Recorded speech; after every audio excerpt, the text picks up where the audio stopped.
Hello friends, welcome back to our channel moms daily. ഇന്ന് ഞാൻ വന്നിരിക്കുന്നത് ഗോതമ്പ് പൊടി വെച്ചിട്ട് ഉണ്ടാക്കിയെടുക്കാൻ പറ്റുന്ന, അതും വളരെ പെട്ടെന്ന് ഉണ്ടാക്കിയെടുക്കാൻ പറ്റുന്ന ബേക്കിംഗ് പൗഡർ, ബേക്കിംഗ് സോഡ ഇതൊന്നും ഉപയോഗിക്കാതെ ഉണ്ടാക്കിയെടുക്കാൻ പറ്റുന്ന ഒരു കുട്ടി സ്നാക്കാണ്.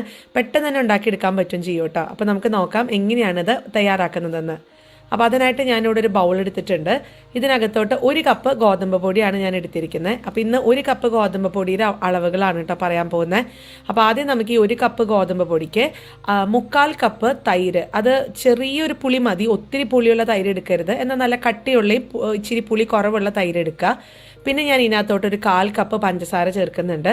നിങ്ങൾക്ക് കൂടുതൽ വേണമെങ്കിൽ കൂടുതൽ ചേർക്കാം പഞ്ചസാര, അല്ലെങ്കിൽ കുറവാണെങ്കിൽ അങ്ങനെയും. പിന്നെ ഇതിനകത്തോട്ട് ഒരു നുള്ളു ഉപ്പ്, ആ മധുരമൊക്കെ ഒന്ന് ബാലൻസ് ചെയ്യാൻ വേണ്ടിയിട്ടാണ്. പിന്നെ ചേർക്കുന്നത് വനില എസൻസ് ആണ് കേട്ടോ. അത് വനില എസൻസ് ഞാനിവിടെ 1/2 ടീസ്പൂൺ ചേർക്കുന്നുണ്ട്. നിങ്ങൾക്കതല്ല, വനില എസൻസിന് പകരം ഏലക്കയുടെ പൊടി വേണമെന്നുണ്ടെങ്കിൽ ഏലക്കപ്പൊടി ചേർത്ത് കൊടുക്കാം, അല്ലെങ്കിൽ ഒരു ഏലക്ക ഒന്ന് ചെറുതായിട്ട് അതിൻ്റെ കുരു ഒന്ന് ചതച്ചിട്ട് ചേർത്ത് കൊടുക്കാം. പിന്നെ ഒരു മുട്ട ചേർക്കാം. ആ മുട്ടയുടെ മണം കൂടെ പോകാൻ വേണ്ടിയിട്ടാണ് നമ്മൾ ഒരു വനില എസൻസോ അല്ലെങ്കിൽ ഏലക്കയൊക്കെ ചേർത്ത് കൊടുക്കുന്നത്.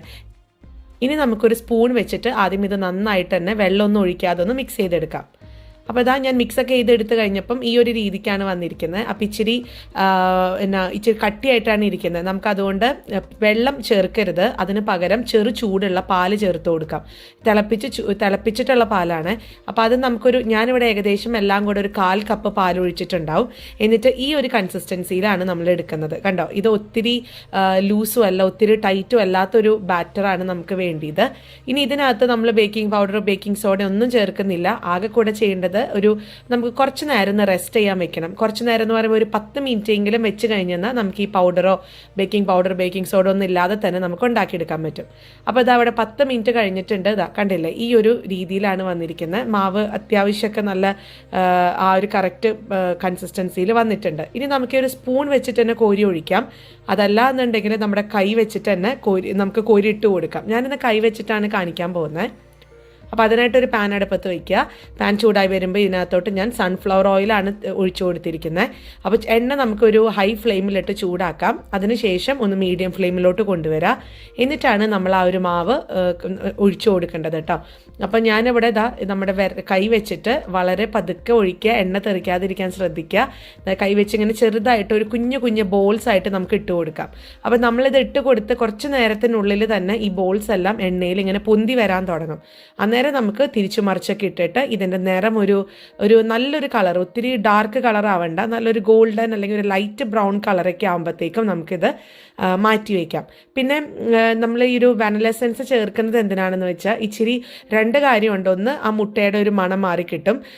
മാത്രമല്ല നമുക്കിത് കഴിക്കുമ്പോൾ ഒരു കേക്കൊക്കെ കഴിക്കുന്ന ഒരു ടേസ്റ്റ് കിട്ടും ചെയ്യും കേട്ടോ. അതുകൊണ്ടാണ് വാനില എസൻസ് ചേർത്തത്. നിങ്ങൾക്ക് അതിന് പകരം ഈ പറഞ്ഞ ഏലക്കയുടെ ഒരു കുരു ചേർത്ത് കൊടുക്കുകയാണെങ്കിൽ അല്ലെങ്കിൽ പൊടി ചേർത്ത് കൊടുക്കുകയാണെങ്കിൽ ഒരു നാടൻ ടേസ്റ്റിൽ നമുക്ക് കിട്ടും ചെയ്യും. അപ്പോൾ ഇതാ ഇനി നമുക്ക് കണ്ടോ, ഞാൻ നേരത്തെ പറഞ്ഞില്ല എണ്ണയിൽ ഇങ്ങനെ പഫി ആയിട്ട് വരും എന്നുള്ളത്. അപ്പോൾ ബേക്കിംഗ് സോഡ പൗഡർ ഒന്നും ചേർക്കും വേണ്ട, എന്നാൽ നമുക്കതേ ഒരു പെർഫെക്ഷനോട് കൂടെ കിട്ടും ചെയ്യും. അപ്പോൾ ഇനി നമുക്ക് പതുക്കെ നമ്മുടെ കയ്യിൽ അല്പം എണ്ണ ഇതുപോലെ ഒന്ന് കോരി മേലോട്ട് ഒഴിച്ച് തിരിച്ചു മറിച്ചൊക്കെ ഇട്ട് ഇതിൻ്റെ നിറം നല്ലൊരു നിറമാകുമ്പോഴത്തേക്ക് നമുക്ക് മാറ്റിയെടുക്കാം.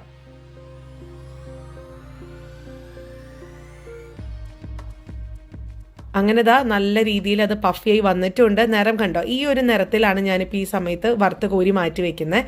അപ്പം നിങ്ങൾക്ക് ഞാൻ ആദ്യം ഇട്ട ബാച്ചിലത്തെ ആ ഒരു എടുത്ത മാവിന് കുറച്ച് കൂടുതലായിപ്പോയി, അതുകൊണ്ടാണ് ഇച്ചിരി വലിയ സൈസിൽ കിട്ടിയിരിക്കുന്നത്.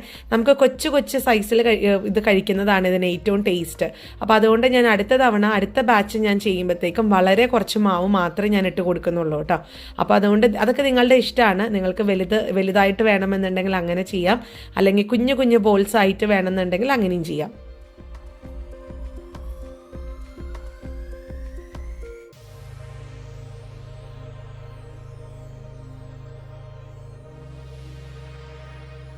അപ്പോൾ അത്രയേ ഉള്ളൂ. ഞാൻ എല്ലാം ഇതുപോലെ വറുത്ത് കോരിയെടുത്ത് വന്നിട്ടുണ്ട്. ഏകദേശം നമുക്കൊരു 25 എണ്ണൊക്കെ കിട്ടും കേട്ടോ. 1 കപ്പ് ഗോതമ്പ് പൊടിക്ക് 25-30 ആ ഒരു രീതിയിൽ നമുക്ക് കിട്ടും. കുഞ്ഞു ഉണ്ടകളൊക്കെ ആണെങ്കിൽ 25 ആയിട്ട് കിട്ടും. ഞാനിപ്പോൾ ആദ്യത്തെ ഒരു ബാച്ച് ചുമ്മാ ഇച്ചിരി വലുതായിപ്പോയി, അപ്പോൾ അതുകൊണ്ടാണ് ഇച്ചിരി എണ്ണത്തിൽ കുറവ്. അപ്പോൾ ഇനി നമുക്കിത് പാത്രത്തിലോട്ട് ഒന്ന് സെർവ് ചെയ്യാൻ മാറ്റി വയ്ക്കാം.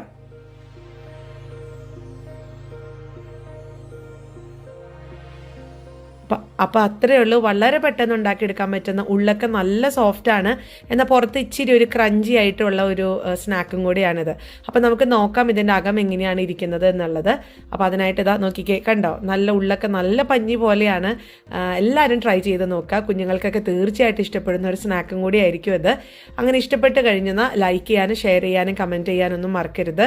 അതുപോലെ നമ്മുടെ ഈ ചാനൽ ആദ്യമായിട്ടാണ് കാണുന്നതെങ്കിൽ സബ്സ്ക്രൈബ് ചെയ്യാനും മറക്കരുത്. അപ്പോൾ അടുത്തൊരു വീഡിയോ ആയിട്ട് നമുക്ക് ഉടനെ കാണാം. അൻറ്റിൽ ദെൻ ബൈ.